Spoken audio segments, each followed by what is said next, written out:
one of the most celebrated icons of India Inc. and one of the big winners at our awards. We are delighted to be joined by Sir Sunil Bharti Mittal, the first Indian to be knighted by King Charles III. A big honor this. You know, it's one of the most cliched questions, but Sir Mittal ban ke kaisa lag raha hai? How does life change between not being sir and being sir?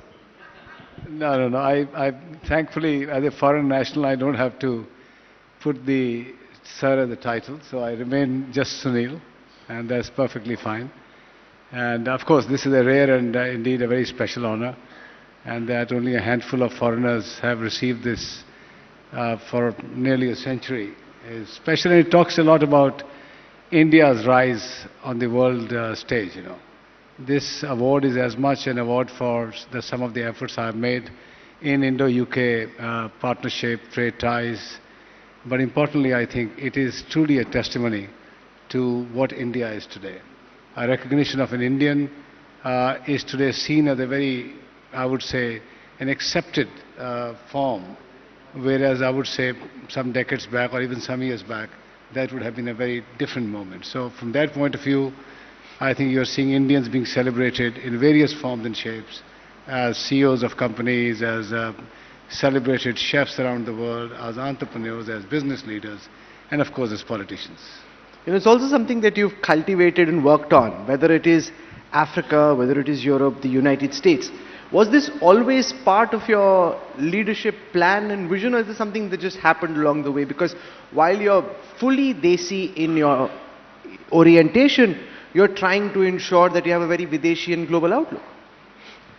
I guess, you know, your upbringing has a lot to do with it. It depends on what kind of atmosphere, environment one grows up in.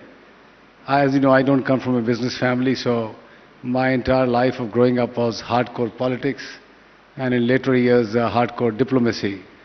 Because my father was on the United Nations circuit in the last 10, 12 years. He's mostly in Beijing, New York, Tokyo. He had his offices there.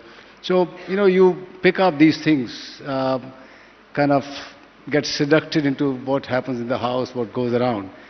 And international affairs was always a fascination for me. I was a lousy student for anything in mathematics or science, but I was good with international relations, and that's something I've always enjoyed. So besides doing business, or rather business was a medium or a vehicle for me to really enjoy the work that I mostly enjoy, and that is international relations. You know, I have had the fortune of being the president of CII. I have chaired the International Chamber of Commerce for 7 years in Paris.